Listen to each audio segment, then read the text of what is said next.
بسم اللہ الرحمن الرحیم نحمدہ ونصلی ونسلم علی رسولہ الکریم اما بعد فاعوذ باللہ من الشیطان الرجیم بسم اللہ الرحمن الرحیم۔ میرے عزیز بہنوں اور بھائیوں، آج ہم آپ کی خدمت میں لے کر آئے ہیں حضور صلی اللہ علیہ وسلم کا حلیہ مبارک۔ آپ صلی اللہ علیہ وسلم کی آنکھیں لمبی تھی اور موٹی اور پتلی سیاہ اور سفیدی میں سرخ ڈورے تھے۔ آپ صلی اللہ علیہ وسلم کی پلکیں لمبی تھی اور دراز پلکیں تھی آپ کی، اور جو بھویں تھی کمان کی طرح ایسی چھائی ہوئے تھے، باریک جڑے ہوئے نہیں تھے۔ بعضوں کے یہاں بال ہوتے ہیں، آپ کے یہاں دونوں آنکھوں کے درمیان بال نہیں تھے، یہاں ایک رگ جو غصے میں ابھرتی تھی۔ گال آپ کے نہ ہسکے ہوئے تھے نہ ایسے اٹھے ہوئے تھے، بلکہ بڑے خوبصورت برابر کے ساتھ تھے۔ داڑھی مبارک آپ صلی اللہ علیہ وسلم کی گھنی تھی، چمکتا رنگ تھا جیسے کلی ہو۔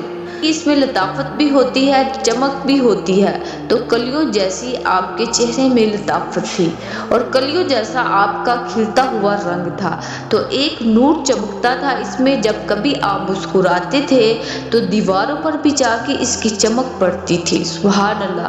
اور یہاں سے آپ کے دانتوں کے درمیان ہلکا ہلکا خلا تھا، اور آپ صلی اللہ علیہ وسلم کے دانت مبارک موٹے موٹے نہیں تھے، بڑے خوبصورت تراشے ہوئے اور چمکتے ہوئے تھے۔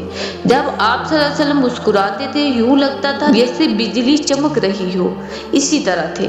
جب آپ صلی اللہ علیہ وسلم کے ماتھے پر پسینہ آیا تو نور چمکنے لگا، تو حضرت عائشہ صدیقہ رضی اللہ عنہا نے یوں دیکھا تو آپ صلی اللہ علیہ وسلم نے کہا کیا دیکھ رہی ہو؟ کہا آپ کے ماتھے پہ پسینہ آیا ہوا ہے، ایسے چمک رہا ہے کہ اگر ابو الکبیر الغزالی ہوتا تو اسے پتہ چلتا جو اس نے شعر کسی کی شان میں کہا تھا، آپ اس کے زیادہ حقدار ہے۔ تو آپ نے کہا کیا؟ انہوں نے کیا کہا تھا؟ تو انہوں نے فرمایا جب میں اس کے ماتھے پہ نظر دوڑاتا ہوں تو مجھے یوں لگتا ہے جیسے آسمان پہ بجلیاں چمک رہی ہو۔ وہ آپ صلی اللہ علیہ وسلم کے پسینے کے قطرے ایسے چمک رہے ہیں جیسے آسمان پر بادل میں سے بجلیاں چمکتی۔ تو حضور صلی اللہ علیہ وسلم نے فرمایا تیرے اس شعر سے مجھے جتنی خوشی ہوئی وہ کبھی نہیں ہوئی۔